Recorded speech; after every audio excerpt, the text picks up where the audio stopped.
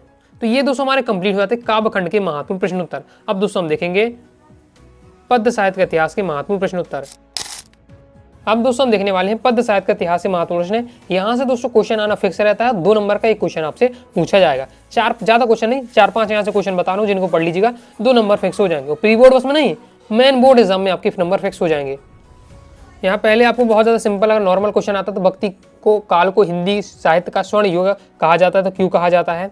तो ये आपको तैयार करना है, क्योंकि लोग मंगल और समन्वय की भावना थी, भक्ति भावना इसमें प्रधान रहती थी। ओके, निराशा में आशय का स्वर्णिम प्रकाश था। इन कारणों से भक्ति काल को हिंदी साहित्य का स्वर्ण युग कहा जाता है। ओके, निगुण धारा सगुण धारा में अंतर सिंपल आता तो ये नॉर्मल पूछ लिया जाता है, पढ़ते ही आपको समझ में आ जाएगा।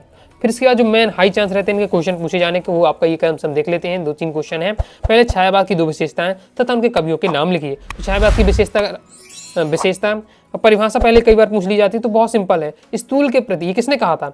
डॉक्टर नागेंद्र ने कहा था कि स्थूल के प्रति विद्रोह ही छायावाद है। बिल्कुल सिंपल परिभाषा। डॉक्टर नागेंद्र के अनुसार स्थूल के प्रति विद्रोह, सूक्ष्म का विद्रोह ही छायावाद है। ये परिभाषा हो जाती है। ओके, ये भी एक बार एग्जाम में आ चुका है परिभाषा, इसलिए मैं दे रहा हूँ। बाकी विशेषता हाई चांस रहता है, तो आपको याद रख लेना है व्यक्तिवाद की प्रधानता। व्यक्तिवाद की प्रधानता यानी छायावादी कवि होते हैं, अपनी जो निजी अनुभव होते हैं, उनके सुख दुख होते हैं, कवि के सुख दुख होते हैं, वो अपनी क्या है कविताओं के माध्यम से वो अपने पाठकों को बताते हैं। फिर प्रकृति प्रेम, छायावादी कवियों ने क्या प्रकृति का मानवीकरण किया है। ओके, प्रकृति में क्या है एकदम जान डालने का काम किया है। प्रेम एवं सौंदर्य का चित्रण भी किया है छायावादी कवियों ने। नारी सौंदर्य और प्रेम का चित्रण भी बड़ी रुचि और सहृदय के साथ किया है। तो ये हो जाती है छायावाद की आपकी विशेषता है। ओके, अब दोस्तों अगर आपको ज़्यादा ये पॉइंट से और याद नहीं हो रहा है, पर लिखने का तरीका जो मैंने दिया वही होने वाला है, नहीं हो रहा तो आप पॉइंट वैसे लिख सकते हैं कि व्यक्तिवाद की प्रधानता, प्रकृति प्रेम एवं सौंदर्य का चित्रण, तो भी आपको यहाँ नंबर मिल जाएंगे। लेकिन हो सके तो पॉइंट लिखकर उसके बारे में एक लाइन लिख दीजिएगा और कभी भी आप उनकी रचनाएं तैयार कर लीजिएगा।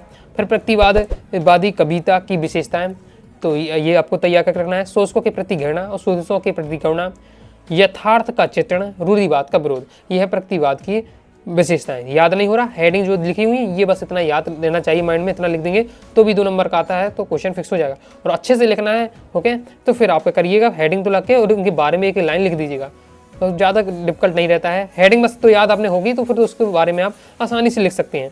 प्रकृतिवाद के कवि और उनकी रचना आपको तैयार करके रखना है। फिर प्रयोगवादी काव्य की विशेषता, और ऐसा नहीं कि मैं आपको ऐसे ही बता रहा हूँ, लगातार बोर्ड एग्जाम में तक क्वेश्चन आपके आ चुके, तो 24 में आता है, ये 24 में आता है। ओके, प्रयोगवाद काव्य की विशेषताएं, तो कौन कौन सी विशेषताएं? ये 3 विशेषताएं दी हुई हैं, सिंपल दी हुई, तैयार कर लीजिएगा। फिर इसके बाद कवि दी हुई रचनाएं। प्रयोगवाद के कवि में जैसे गजानंद माधव मुक्तिबोध, चांद का मुँह टेढ़ा, एक साहित्य की डायरी, ये सब है उनकी रचनाएं। और उसके बाद धर्मी भारती और अज्ञेय हो जाते हैं। नेक्स्ट आपको तैयार करना है नई कविता की, कम इंपॉर्टेंट है लेकिन पढ़ के रखना, नई कविता की विशेषताएं। तो हमारा क्या है कंप्लीट हो जाता है आपके पद्य साहित्य के इतिहास से महत्वपूर्ण प्रश्न। आगे देख लेते हैं। अब दोस्तों हम देखने वाले हैं गद्य खंड, आरोह गद्य खंड से अति महत्वपूर्ण प्रश्न उत्तर है।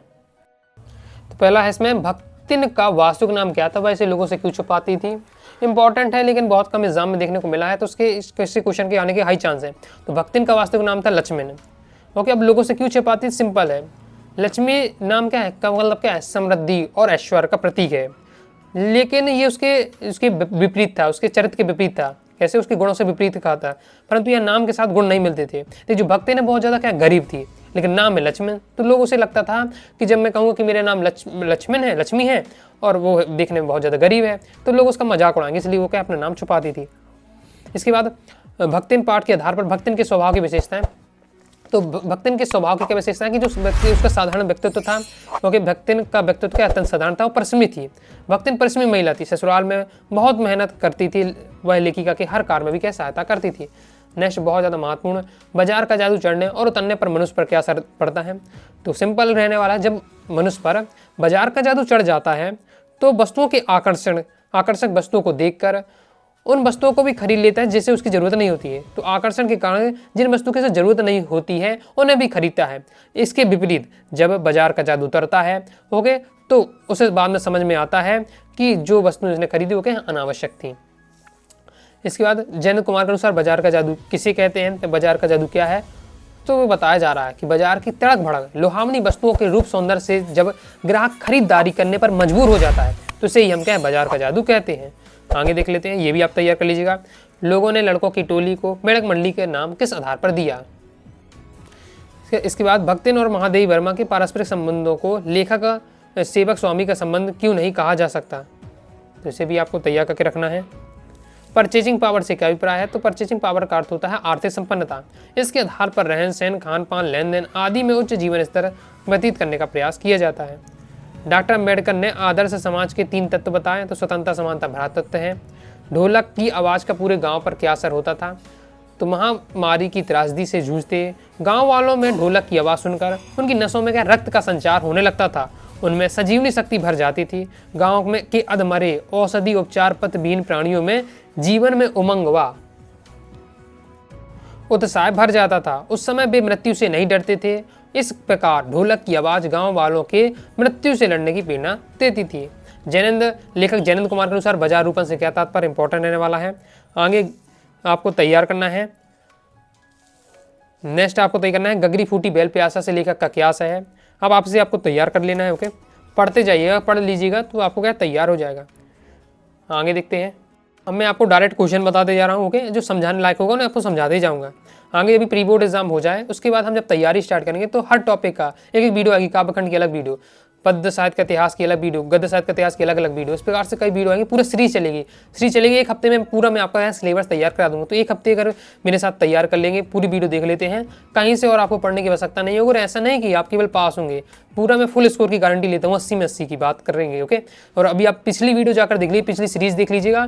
फिर उसके बाद जो एग्जाम हुआ है बोर्ड एग्जाम 25 का, वो पेपर मिला लीजिएगा। और प्रूफ के साथ मैं वीडियो डालता हूँ जब एग्जाम हो जाता है, तो उसे भी आप देख लीजिएगा कि एक नंबर भी नहीं छूटा है। ओके, चाहे ऑब्जेक्ट हो चाहे आपके क्वेश्चन आंसर हो।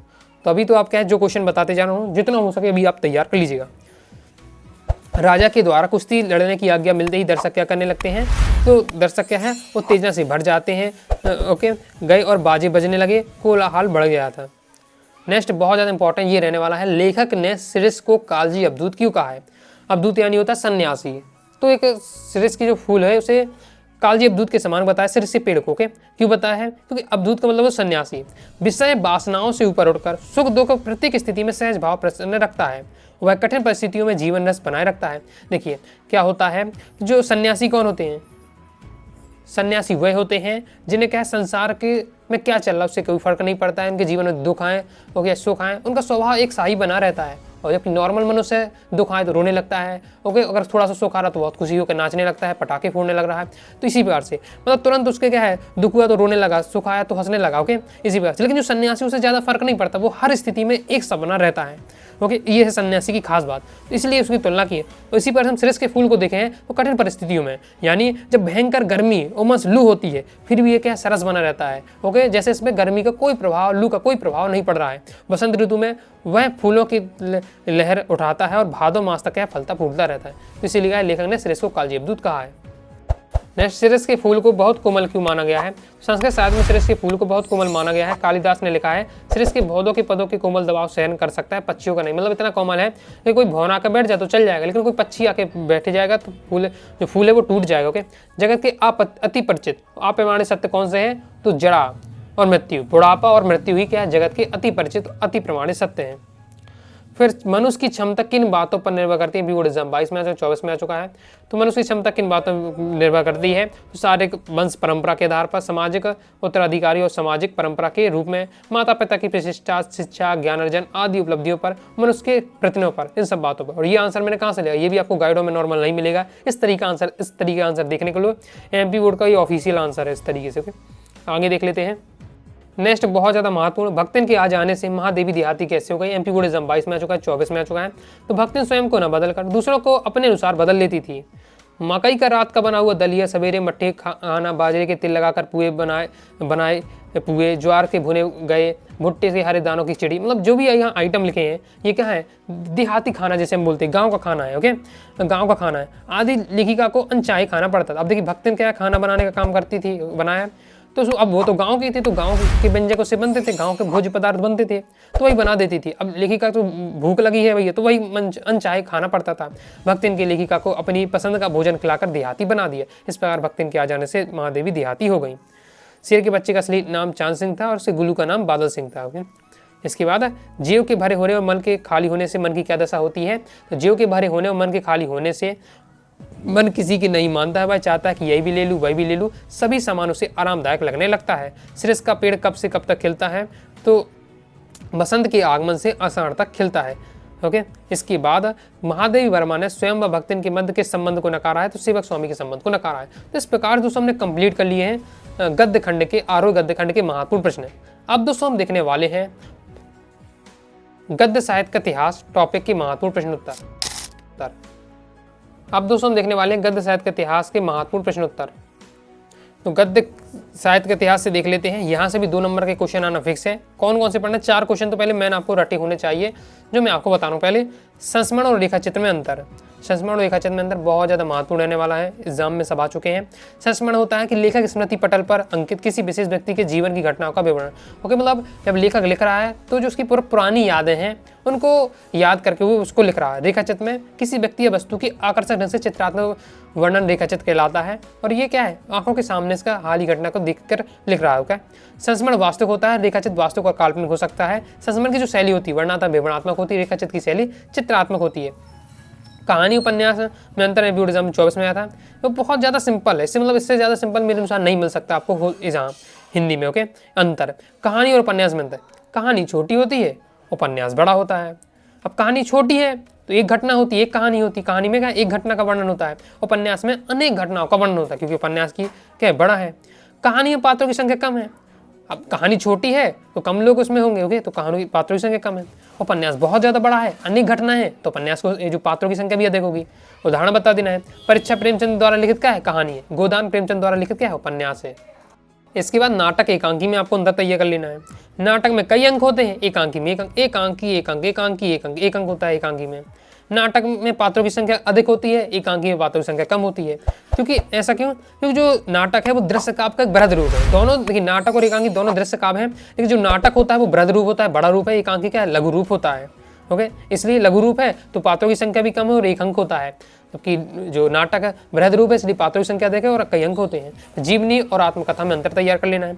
जीवनी है वो किसी महापुरुष पर लिखी जाती है। आत्मकथा स्वयं की जीवन पर लिखी जाती है, लेखक होता अपने बारे में बताता है। जीवनी में कोई महापुरुष के ऊपर लिखता है। जीवनी सत्य घटनाओं पर आधारित होती है, आत्मकथा काल्पनिक भी हो सकती है, क्योंकि अपने बारे में बता रहा है, तो अपने बारे में बता रहा तो अपनी कुछ बातें बनावटी बता सकता है। ओके, लेखक। और जीवनी हमेशा प्रेरणादायक होती है, क्योंकि महापुरुष पर लिखी जा रही है। और आत्मकथा से प्रेरणा प्राप्त हो यह क्या आवश्यक नहीं है। कोई भी आप अपनी आत्मकथा सकते, कोई व्यक्ति आत्मकथा लिख सकता है अपनी, लेकिन जरूरी नहीं कि किसी को उससे मोटिवेशन ही मिले। ओके, इस प्रकार से। और यहाँ उदाहरण भी दिए हुए। ये हमारा कंप्लीट हो जाता है। आगे नेक्स्ट लास्ट पढ़ लेना, रिपोर्टाज किसे कहते हैं? 2 रिपोर्टाजों की नाम लिखी। ओके, तो रिपोर्टाज फ्रांसीसी शब्द का भाषा का एक शब्द है, जिसका अर्थ होता है, अंग्रेजी शब्द है रिपोर्ट। किसी घटना के वास्तविक वर्णन ही रिपोर्टाज कहलाता है। और ये आपका दिया हुआ लेखक उनके रिपोर्टाज। अब दोस्तों हम देखने वाले हैं बितान, जो हमारी पुस्तक है उससे अति महत्वपूर्ण प्रश्न उत्तर। तो इसमें सबसे पहले आपको तय करना है यशोधर बाबू के व्यक्तित्व या चरित्र की 2 विशेषताएं लिखिए।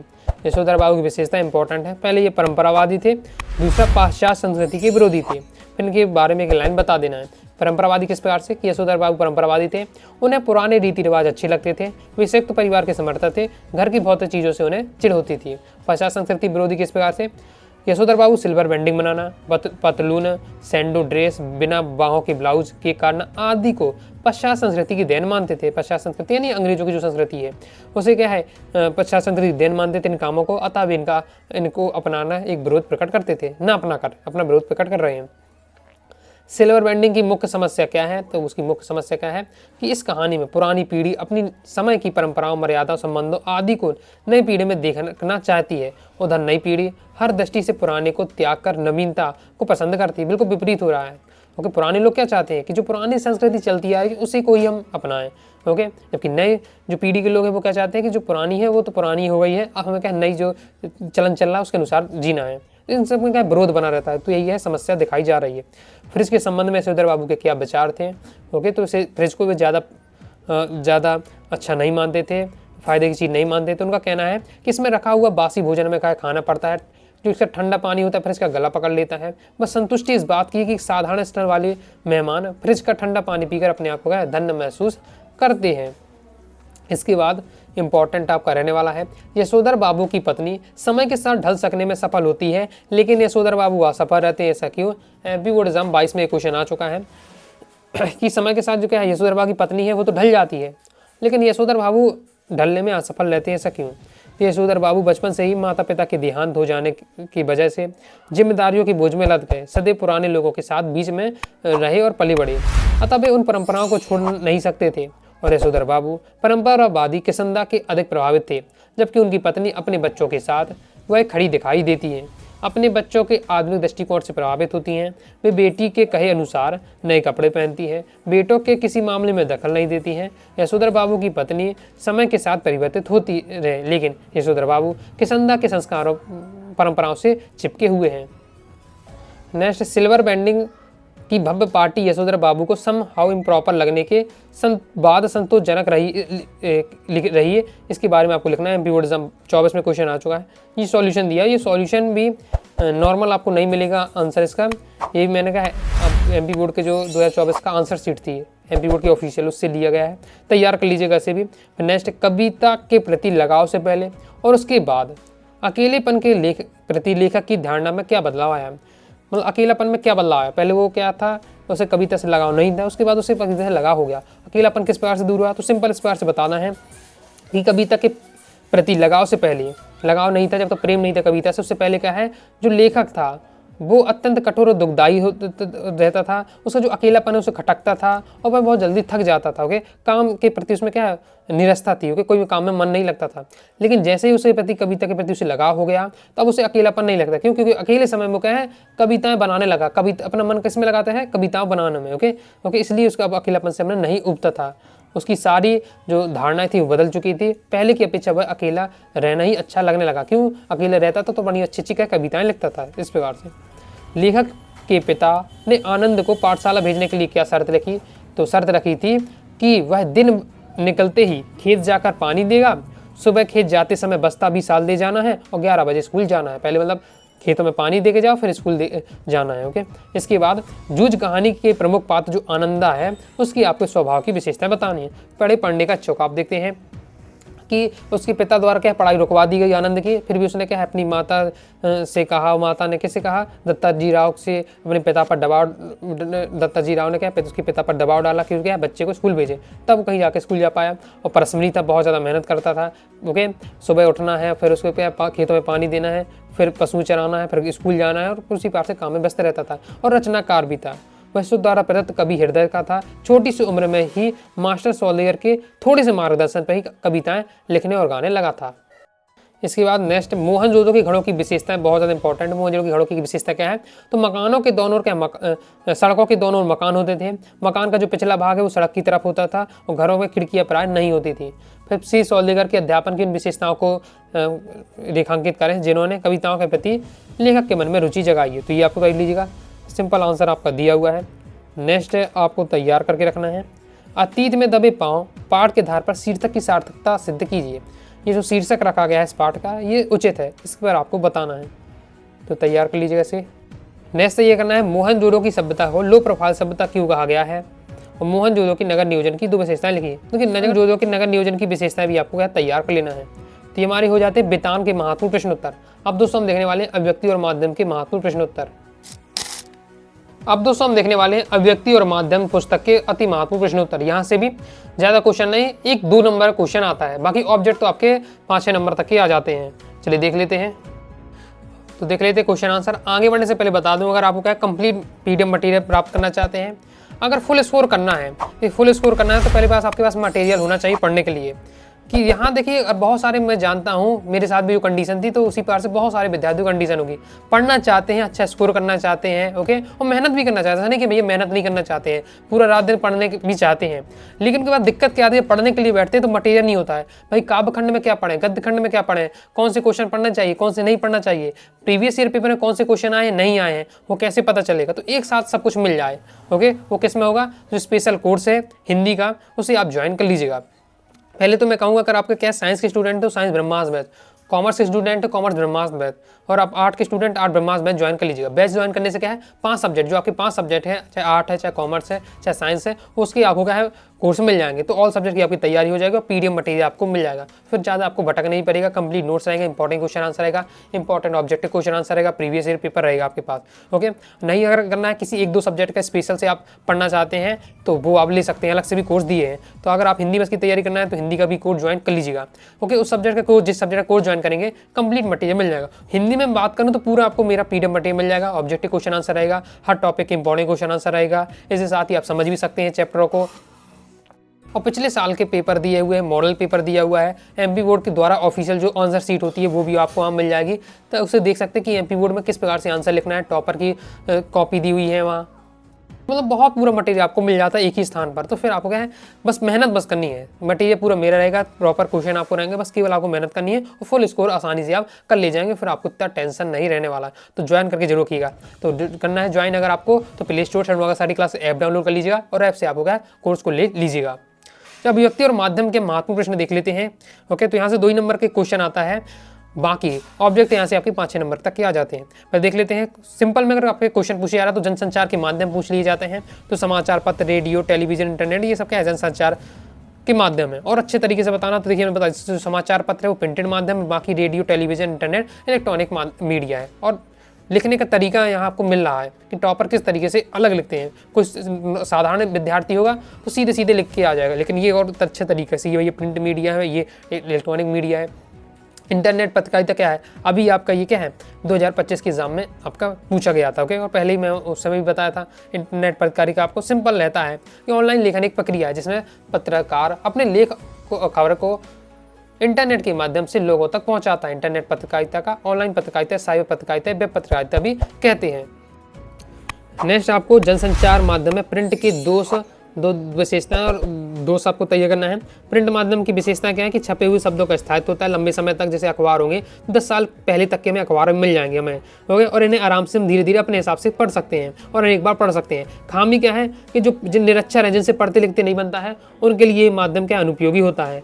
ओके, और इसके साथ ही जो मुद्रित माध्यम होते हैं, प्रिंट माध्यम, हमें तत्काल घटित जो तुरंत घटी घटनाएं हो नहीं देते हैं। ओके, जो आपको खबर आप अखबार में आज पढ़ रहे हैं वो क्या है कल या परसों घटित हो चुकी है तब आपको मिल रही है, यानी लेट आपको मिल रही है।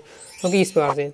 इसके बाद जनसंचार माध्यम के में इंटरनेट मीडिया की विशेषताएं दोष पढ़ के रखना है। फिर नेक्स्ट इंपॉर्टेंट आपको रहने वाला है समाचार लेखन के 6 ककार कौन कौन से हैं। कई बार ककार लिख कर भी आ सकता है, ककार भी बोला जाता है, प्रकार भी हम बोल सकते हैं। तो ककार कौन कौन से हैं, पहले तो यही आपको पता होना चाहिए समाचार लेखन के कितने ककार हैं, 6 ककार हैं। ऑब्जेक्ट में कई बार आ चुका है। अब 6 ककार कौन कौन से हैं, 2 नंबर क्वेश्चन आता है। तो क्या हुआ, किसके साथ हुआ, कहाँ हुआ, कब हुआ। ओके, ये सब हैं आपके। तो क्या, कौन, कहाँ, कब, क्यों हुआ, कैसे हुआ, ये आपके रहते हैं ककार। ओके, तो तैयार 6 के 6 आपको तैयार करके रखना है। नए और अप्रत्याशित विषयों के लेखन से छात्रों के कौन कौन से गुण विकसित होते हैं। एग्जाम 23 में आ चुका है। तो मौलिक अभिव्यक्ति का गुण पनपता है, विचारों में तर्कशीलता आती है, बुद्धिक कौशल का विकास होता है। इसके बाद फिल्म और रंगमंच पर दृश्य को किसकी सहायता से प्रभावशाली बनाया जाता है। एग्जाम 30 में क्वेश्चन आ चुका है। फिल्म और रंगमंच को दृश्यों को ध्वनि, संवाद, मंचसज्जा, अभिनय कौशल की सहायता से प्रभावशाली बनाया जाता है। देख सकते हैं 2 नंबर का आता है, तो 2 लाइन में किस तरीके से आपको आंसर लिखना है तो वो आपको पूरा यहाँ समझ सकते हैं। मैं हमेशा बताता हूँ 2 नंबर क्वेश्चन है, 2 या 3 लाइन में आपको बताना है, सिंपल स्वीट बताना है, कैसे लिखना है उसी हिसाब से आंसर दिया हुआ है। ओके, ब्रेकिंग न्यूज और फ्लैश भी आपको तैयार करके रखना है। फिर नेक्स्ट है मुद्रित माध्यमों से लेखन के लिए ध्यान देने योग्य किन्हीं 2 बातों को लिखें। एग्जाम 22 में आ चुका है, 24 में आ चुका है, तो इसे भी आपको तैयार करके रखना है कि मुद्रित माध्यम में ध्यान देने योग्य बातें तो वो भी आपको यहाँ तैयार कर लीजिएगा। विशेष लेखन क्या है, तो वह लेखन जो किसी खास विषय पर समान लेखन से हटकर किया जाता है विशेष लेखन कहलाता है। इसके बाद प्रिंट माध्यम क्या है ये आपको देख के रखिएगा। ओके, लाइव के बारे में क्या है तैयार कर लेना है। एंकर वाइट क्या है 2 लाइन में दी है, पढ़ते ही समझ में आ जाएगा। लाइव क्या है, किसी समाचार का घटना स्थल से सीधा प्रसारण क्या हमारा लाइव कहलाता है। उसका उद्देश्य दर्शकों को घटना के दृश्य को तत्काल पहुंचाना होता है। फिर नेक्स्ट इंपॉर्टेंट आपका रहने वाला समाचार लेखन की लोकप्रिय शैली कौन सी है, नाम लेकर चित्र बनाइए। क्योंकि समाचार लेखन की सबसे लोकप्रिय शैली होती है उल्टा पिरामिड शैली। ऑब्जेक्ट में पूछ दिया जाता है। अब देखिए उल्टा पिरामिड बना दिया है। चित्र बनाना है, सबसे पहले रहता है इंट्रोडक्शन, तो इंट्रो मुखड़ा, बीच में बॉडी, लास्ट में समापन। बिल्कुल सिंपल दिया हुआ डायग्राम भी। आगे देख लेते हैं। आगे नेक्स्ट आपको तैयार कर लेना है, पत्रकारिता लेखन किसे कहते हैं, डेडलाइन किसे कहते हैं, 2 लाइन में दिया हुआ है, तो एक बार पढ़कर आपको समझ लेना है। ओके, इसके बाद नेक्स्ट आपके जो इंपॉर्टेंट रहने वाला है, संपादकीय लेखन क्या है, स्तंभ लेखन क्या है। इसके बाद नेक्स्ट तैयार करके रखिएगा, विशेष लेखन के प्रमुख क्षेत्र कौन कौन से हैं, विशेष लेखन क्यों किया जाता है, और एक सफल साक्षात्कारकर्ता के कौन कौन से गुण होते हैं। ये आपके हो जाते हैं अभिव्यक्ति और माध्यम के अति महत्वपूर्ण प्रश्न उत्तर। इस प्रकार से जो आपके मेन थे, काव्यखंड, गद्यखंड, वितानोक्ति माध्यम, पद्य साहित्य का इतिहास, गद्य साहित्य का इतिहास, इन टॉपिक के मैंने आपको महत्वपूर्ण प्रश्न बता दिए हैं। अब आपकी आ जाती है व्याकरण। व्याकरण में दोस्तों हम बात करें, देखिए व्याकरण के टॉपिक देख लीजिए, एक बार आपको दिखा देता हूं मैं। ओके, तो व्याकरण के हम टॉपिक की देख लेते हैं। तो काव्य बोध है आपका जैसे, ओके, और इसके बाद आपका भाषा बोध हो गया। तो ये आपके व्याकरण के टॉपिक हैं। तो अब ये मेन दो टॉपिक है, मतलब व्याकरण आपकी एक काव्य बोध होती है, भाषा बोध होती है। व्याकरण को 2 हिस्सों में बांटा गया है, और उन हिस्सों में भी आपको ये सब टॉपिक पढ़ने, काव्य बोध में ये टॉपिक पढ़ने हैं और भाषा बोध में ये टॉपिक तैयार करके रखने हैं। इनसे संबंधित क्वेश्चन आपसे पूछे जाएंगे। क्रम से हम देख लेते हैं। पहले हम देखेंगे काव्य बोध, ओके, फिर इसके बाद मैं आपको बताऊंगा भाषा बोध। तो काव्य बोध के हम देख रहे हैं टॉपिक, ओके, क्रम से टॉपिक बताते जा रहा हूँ। पहले आपको क्या है, प्रबंध का मुक्तक काव्य में अंतर तैयार कर लेना, क्योंकि ये आपके टॉपिक में दिया हुआ है, बहुत ज्यादा इंपॉर्टेंट है और हाई चांसेस के आने के, तो ये आप तैयार कर लीजिए, स्क्रीनशॉट लेकर रख लीजिएगा, और सिंपल दिया हुआ है। इसके बाद नेक्स्ट आपको खंड काव्य महाकाव्य में अंतर तैयार करके रखिएगा। खंड काव्य महाकाव्य में अंतर बिल्कुल सिंपल दिया हुआ है। खंड काव्य में क्या है, जीवन की एक पक्ष एक घटना का वर्णन होता है, जबकि महाकाव्य में नायक के संपूर्ण जीवन का वर्णन होता है। खंड काव्य का आकार सीमित है, तो महाकाव्य का आकार बड़ा होता है। खंड काव्य की कथा वस्तु सीमित होती है, महाकाव्य की कथा वस्तु क्या व्यापक होती है। खंड काव्य में एक ही सर्ग होते हैं, महाकाव्य में अनेक सर्गों का प्रयोग किया जाता है, और यहाँ आपके उदाहरण भी दिए हैं, कौन से खंड काव्य कौन से महाकाव्य। इसके बाद देखने वाले अलंकार। देखिए अलंकार की दोस्तों हम बात करें तो आपके सिलेबस में देखिए अलंकार, तो आपके सिलेबस में अलंकार कितने हैं, आपके 5 अलंकार। कौन कौन से, संदेश, सांगरूपक, भ्रांतिमान, विरोधाभास, व्यतिरेक अलंकार। तो इन 5 अलंकार की आपको क्या है, परिभाषा बननी चाहिए और उदाहरण बनना चाहिए, तो वो आपको बता देता हूँ। लिखना किससे बात, पेपर में आता है सांगरूपक अलंकार की परिभाषा उदाहरण लिखिए, इतना लिख के आ जाना, 2 नंबर पा जाइए। ओके, भ्रांतिमान अलंकार की परिभाषा उदाहरण लिख के इतना लिख देना, 2 नंबर। ओके, इस प्रकार रहता है। तो जैसे तैयार कर लेना आपको सांगरूपक अलंकार की परिभाषा। इंपॉर्टेंट तो आपका भ्रांतिमान और अलंकार और संधि अलंकार रहता है, बहुत हाई चांस रहते हैं कि जहां प्रस्तुत वस्तु को देखकर किसी विशेष समानता के कारण दूसरी वस्तु में भ्रम हो जाए, भ्रांतिमान ही भ्रम हो जाए। एक वस्तु को देखकर उसकी समानता के कारण दूसरी वस्तु में भ्रम हो रहा है, तो भ्रांतिमान अलंकार। उदाहरण बिल्कुल सिंपल दिया है, जान श्याम घनश्याम को नाच उठे बनमोर, चंद के भ्रम होते मुद है कुमुदनी को। संधि अलंकार में जहाँ रूप रंग और गुण की समानता के कारण किसी वस्तु को देखकर यह निश्चित ना हो सके कि वही वस्तु है, वह संधि अलंकार होता है। अंत तक संशय बना रहता है। सारी बीच नारी है कि नारी बीच सारी है, कि सारी की नारी है कि नारी की सारी। यहाँ मैं वही उदाहरण देता हूँ जो मुझे याद है और सिंपल मुझे लगते हैं। ओके, वही यहाँ मैं देने का प्रयास करता हूँ, पूरा प्रयास करता हूँ, जितना सिंपल हो सके उतना मैं अपनी तरफ से कर दूंगे। विरोधाभास अलंकार बिल्कुल सिंपल रहता है। विरोधाभास 2 शब्दों से मिलकर बना विरोधन आभास, यानी जहां वाक्य में विरोध का आभास प्रकट होता है, वास्तविक विरोध नहीं है, सही में विरोध नहीं हो रहा, लेकिन हमें लग रहा है, आभास हो रहा है, वो हमारा विरोधाभास अलंकार होता है। जैसे पहले ही आपको बता चुका हूं, मैं निज रोदन में राग लिए फिरता हूँ, शीतल वाणी में आग लिए फिरता हूँ। आपका जो पहला चैप्टर है आत्म परिचय, उसी में ये लाइन है। ओके, तो ये आप लिख सकते हैं। मोहब्बत एक मीठा जहर है। और इसके बाद यह अनुरागी चित्त की गति न समझे कोई, जो जो बूढ़े श्याम रंग त्यों तो उज्जवल हुई। अब जो जो बूढ़े श्याम रंग नहीं काले रंग, जैसे जैसे इस काले रंग में डूबता जा रहा है, वैसे जैसे वो क्या है, उज्जवल होते या सफेद होते जा रहा हूँ। तो यहाँ तो क्या यहाँ भी विरोध है। मैंने कोशिश करिए कि बहुत सारे विद्यार्थी देखेंगे कि यार ये वाला तो बिल्कुल आसान है, मोहब्बत एक मीठा जहर है, यही लिखने का प्रयास करेंगे, लेकिन कोशिश करिए इसको इग्नोर करके इन 2 में से कोई भी आप तैयार कर लीजिए। इसमें ये सबसे आसान है, तो इसको आपको याद करके रखना है। ओके, तो कोई दिक्कत नहीं होगी। व्यतिरेक अलंकार है, तो व्यतिरेक अलंकार तैयार करना है, जहाँ उपमेय में उपमेय को उपमा से श्रेष्ठ बताया जाए, व्यतिरेक अलंकार होता है। इसमें दोनों ये सिंपल है, साधु चे सैलसम किंतु प्रकृति सुकुमार, मुख मयंक सो सखी मधुर वचन सा विशेष। तो ये तैयार कर लीजिएगा, अलंकार हो जाते हैं। कोई भी दोस्तों आप 100% अलंकार पूछा जाएगा। छंद की बात करते हैं, तो छंद की हम देखें तो आपके 4 छंद है, सोठा, कवित, सवैया, रुबाइयां, ये आपको पढ़ के रखना है। उनमें भी क्या पढ़ना है, परिभाषा और उनका उदाहरण। तो सोठा छंद, ओके। अलंकार की तुलना में छंद में थोड़ा आपको उदाहरण थोड़ा डिफिकल्ट रहेगा, लेकिन लिख लिख कर आपको प्रैक्टिस करनी पड़ेगी। अगर समय है अभी इतना टेंशन नहीं लेना है, ओके। अभी तो पढ़ लीजिए, जैसे भी प्री बोर्ड में नहीं याद हो रहा तो बोर्ड एग्जाम के लिए आपके पास रहता है हफ्ता 2 हफ्ते अच्छे से रहते हैं, लिख लिख कर आप तैयार कर लीजिएगा सब छंद के उदाहरण। ओके, तो ये सोठा छंद की परिभाषा उदाहरण दिया हुआ है, कवित छंद की परिभाषा उदाहरण दिया हुआ है, और तैयार आपको करना है, लिख लिख कर तैयार करिएगा। ओके, अब ऐसा नहीं है आप कहीं भी ढूंढ लीजिए नेट पर, आपको थोड़ा डिफिकल्टी मिलेगी, छंद के उदाहरण थोड़ा डिफिकल्टी आपको लगेंगे। और पहली बार पढ़ेंगे हर चीज़ डिफिकल्ट होती है, बार बार पढ़ते जाएंगे तो वो चीज़ वही चीज़ आपको लिखे आसान हो जाती है। सभ्य छंद की परिभाषा दी है, इसे तैयार कर लीजिएगा। ओके, उदाहरण लिखने की बात आती है तो कोई भी आप लिख सकते हैं, ये उदाहरण है, ये दिया हुआ है। ओके, बाकी मदगन सवैया ध्रुव सवैया इस प्रकार से लिखा नहीं आता, सीधा आएगा सवई छंद की परिभाषा उदाहरण लिखिए। तो परिभाषा आपको जो पहले बताई है, ओके, ये आपको परिभाषा लिख देनी है, ये वाली परिभाषा, और इसके बाद उदाहरण में आप ये आपको लिख देना है। फिर रुबाइया छंद आपका रहता है, उर्दू और फारसी का एक छंद लेखन शैली है। 4 पंक्तियाँ होती हैं, पहली दूसरी और चौथी पंक्ति में तुक मिलाया जाता है, तीसरी पंक्ति में तुक नहीं होता है। और ये इम्पल दिया हुआ है आपका उदाहरण, और ये कहाँ से लिया गया, आपकी अभी क्लास 12 के में है जो चैप्टर, उसी से लिया गया रुबाइयाँ वाले से। ओके, तो इस तैयारी से भी आपको कर लेना है। ये हमारे छंद कंप्लीट हो जाते हैं। इसके बाद दोस्तों आता है रस। ओके, रस की हम बात करें तो 4 अंग होते हैं, स्थायी भाव, विभावन भाव, संचारी भाव। ऑब्जेक्ट में हमेशा पूछा ही जाता है। इसके बाद आपको मेन पूछा जाता है, आपसे कहा जाता है करुण रस की परिभाषा उदाहरण लिखिए, हास्य रस की परिभाषा उदाहरण लिखिए, वीर रस की परिभाषा उदाहरण लिखिए। इस प्रकार से एक 2 नंबर का क्वेश्चन आता है, तो परिभाषा उदाहरण तैयार आपको होना चाहिए। 10 रस है, पहली बात तो उनके 10 के आपको नाम और उनके स्थायी भाव याद करके रखना है, ये आपको याद रखना है। क्यों याद रखना है, ऑब्जेक्ट में हमेशा पूछा जाता है। वीर रस का आपको स्थायी भाव बता, विवश रस का स्थायी भाव, शांत रस का स्थायी भाव, इस प्रकार से पूछ लिया जाता है, तो ये आपको तैयार होना चाहिए। और मैं आपको यहाँ ट्रिक भी बता दे रहा हूँ कि एक परिभाषा याद कर लीजिए तो सभी की आपको परिभाषा बन जाएगी। हाँ, उदाहरण आपको क्या अलग अलग सबके एक तैयार करके रखना ही पड़ेगा। ओके, और यहाँ मेरे नोट्स में वही मिलेंगे जो बहुत ज़्यादा सिंपल है और जो मुझे स्वयं याद है और मुझे तैयार है। ओके, तो देखिए, सा हृदय के हृदय में स्थित शोक नाम स्थायी भाव का जब विभावन भाव संचारी भाव सहयोग होता है, वहाँ करुण रस की निष्पत्ति होती है। ये परिभाषा एक परिभाषा याद कर लीजिएगा, वही समय होने वाली है। अब मान लीजिए आपसे बी रस की परिभाषा पूछी जा रही है, सा हृदय के हृदय में स्थित, यह बी रस का स्थायी भाव क्या होता है, उत्साह। तो उत्साह नामक स्थायी भाव का जब विभावन भाव संचारी भाव सहयोग होता है, वहाँ बी रस की निष्पत्ति होती है। एक जगह मैंने आपको यहाँ चेंज करना है, यहाँ बस आपको अंडरलाइन क्यों किया, हाईलाइट क्यों किया है, तो यहाँ आपको चेंज करना है।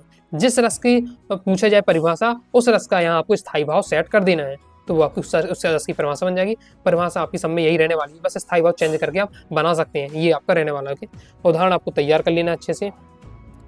ये बी रस का दिया हुआ परिभाषा आप देख सकते हैं, सब में देखिए सेम लिखी हुई, बस यहाँ चेंज किया गया है, जो अंडरलाइन किया गया है।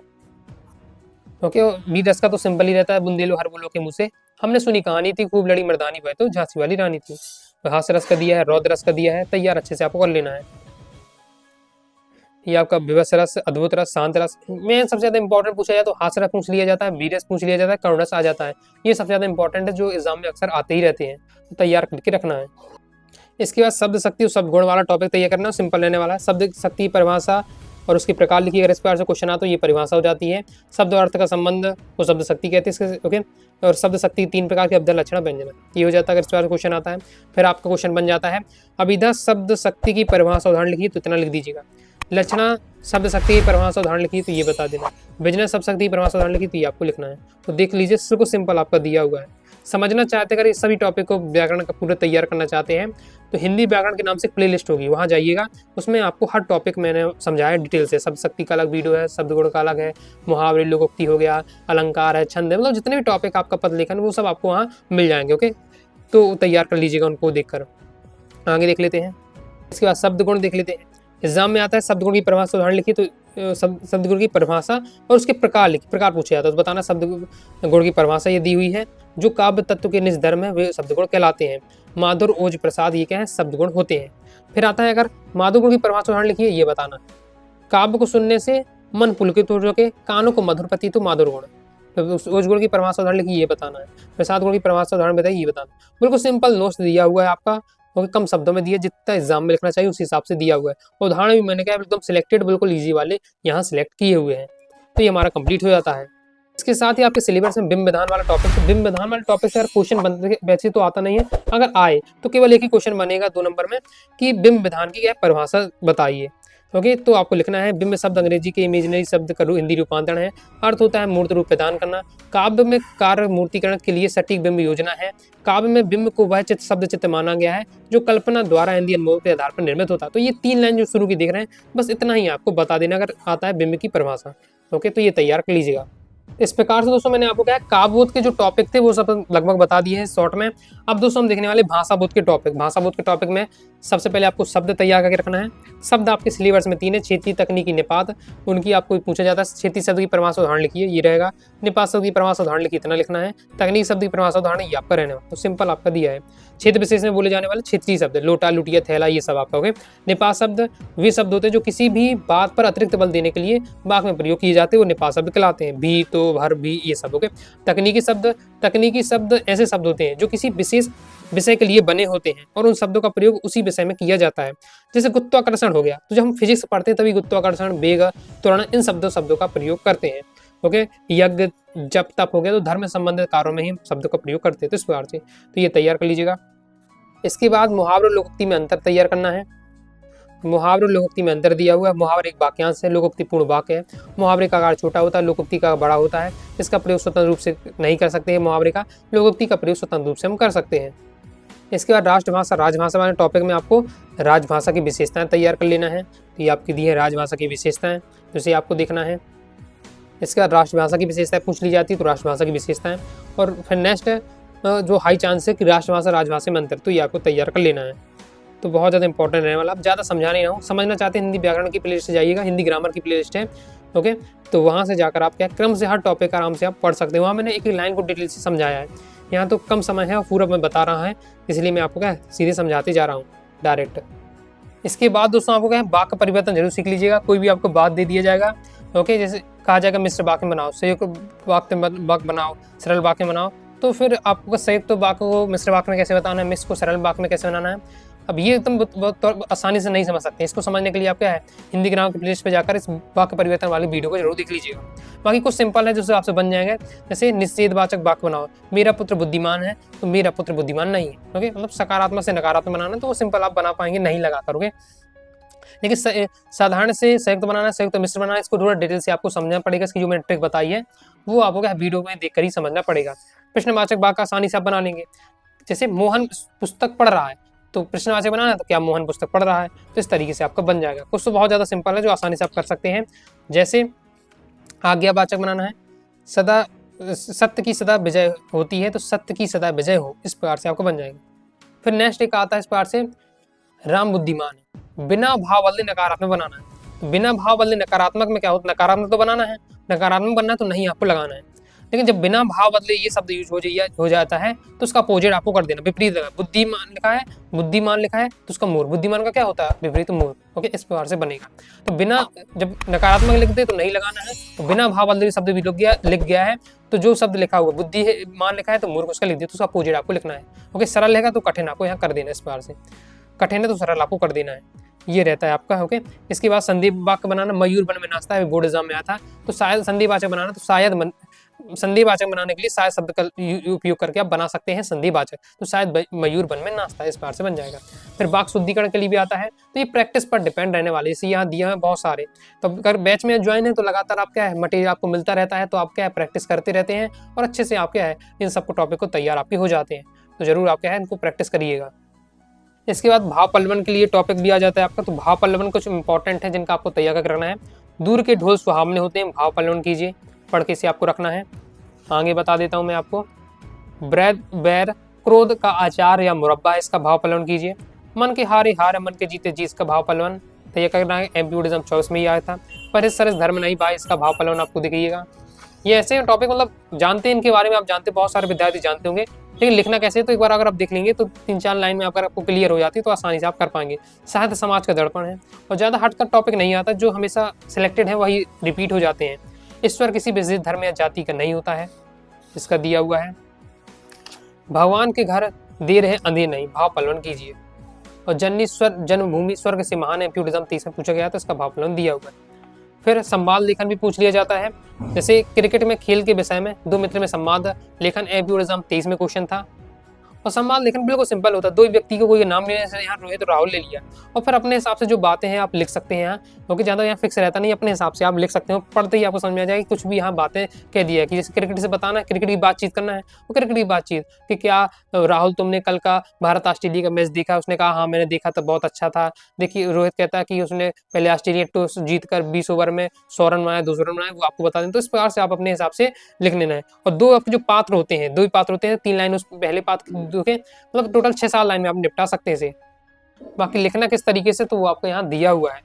फिर परीक्षा की तैयारी को लेकर दो मित्रों में संवाद, तो ये दिया हुआ है परीक्षा की तैयारी को लेकर पढ़ना है, तो मैं आपको बता दे रहा हूँ किस तरीके से आपको करना है। ओके, इसी प्रकार से दो महिलाओं के बीच बढ़ती हुई कीमतों पर संवाद लिख लिए, तो वो आपका दिया हुआ है।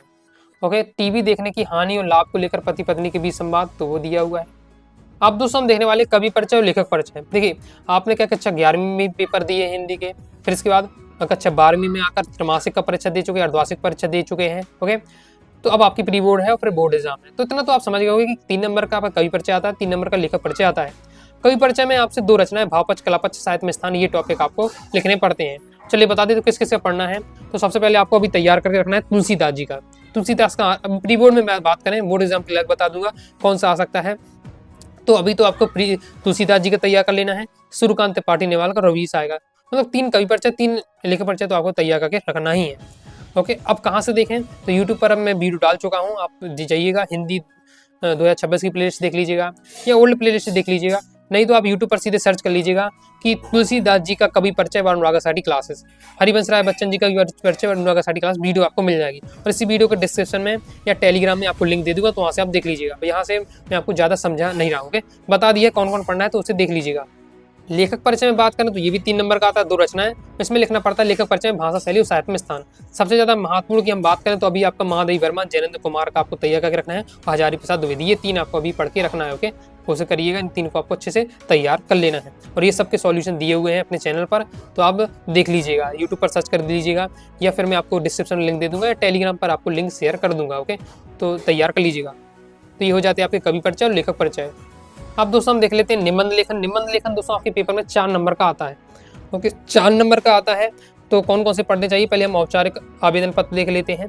परीक्षा काल में ध्वनि विस्तारक यंत्रों पर रोक लगाने हेतु जिलाधीश यानी कलेक्टर को आपको पत्र लिखना है। एमपी बोर्ड एग्जाम 23 में क्वेश्चन आ चुका है, तो इस तरीके से आपको लिखना है। पहले भी मैं कई बार आपको समझा चुका हूँ, त्रैमासिक में भी बताया था, अर्धवार्षिक एग्जाम में भी आपको यहाँ बताया था। ओके, और अभी भी आप देख रहे होंगे, और बिल्कुल सिंपल दिया हुआ है। और यहाँ से आप पूरा फॉर्मेट देख ही रहे हैं कैसे लिखना है, बाकी पढ़ते ही आपको चीज़ें समझ में आ जाएंगी, कुछ ज़्यादा यहाँ समझाने की बात नहीं रहने वाली है। इसके बाद सचिव माध्यमिक शिक्षा मंडल भोपाल को हाई स्कूल परीक्षा यानी कक्षा 10वीं की अंक सूची की द्वितीय प्रति मंगाने के लिए आवेदन पत्र लिखना है। तो ये कैसे लिखना है, तो वो आपका दिया हुआ है।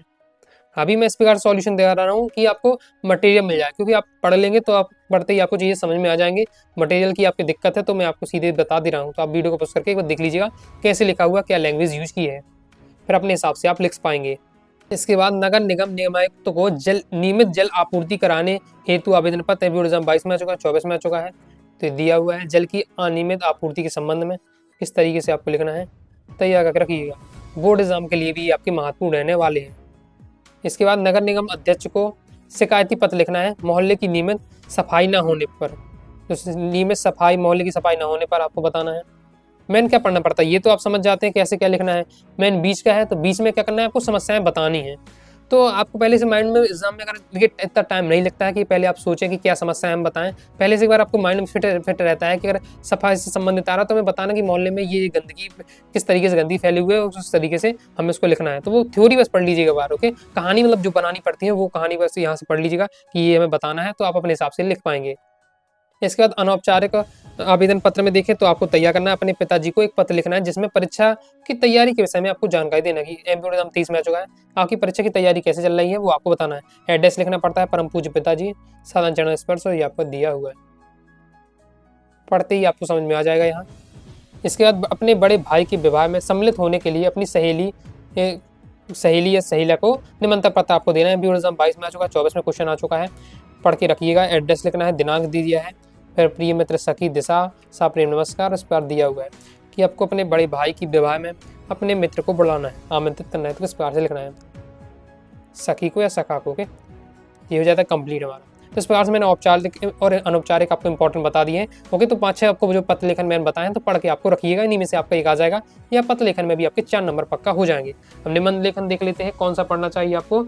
निबंध लेखन में हम बात करें तो 4 नंबर पक्के करने के लिए कुछ टॉपिक, जैसे पहले विद्यार्थी जीवन अनुशासन का महत्व, या विद्यार्थी और अनुशासन एक ही टॉपिक है, तो ये सब आपके लगातार 22 में, 23 में, 24 में, मतलब बोर्ड एग्जाम में लगातार क्वेश्चन आए हैं, तो पढ़ के आपको रखना है। और यूट्यूब पर भी आपको वीडियो मिल जाएगी, आपको लिखना है विद्यार्थी जीवन अनुशासन 1 अगस्त स्टडी क्लासेस निबंध, तो आपको मिल जाएगा। फिर इसके बाद पर्यावरण प्रदूषण में आपको तैयार करके रखना है, वृक्षों की उपयोगिता, इसके बाद इंटरनेट उपयोगिता, या इंटरनेट या कंप्यूटर का दैनिक जीवन उपयोग, इससे संबंधित आपको तैयार करके रखना है। ओके, और ये महत्वपूर्ण ध्यान रखिएगा कि रूपरेखा जरूर आपको लिखना है। फिर सुविचार जरूर याद करके जाइएगा, जिस भी टॉपिक का आप निबंध तैयार कर रहे हैं उसका कोटेशन आपको तैयार करके रखना है। और इसके बाद केवल क्या है 3 पेज लिखना है, केवल 3 पेज नहीं, कम से कम तो आप 3 पेज लिख ही दीजिएगा। ओके, 2 या 3 पेज तो आपको लिख ही देना है निबंध, 4 नंबर आपको मिल सकें।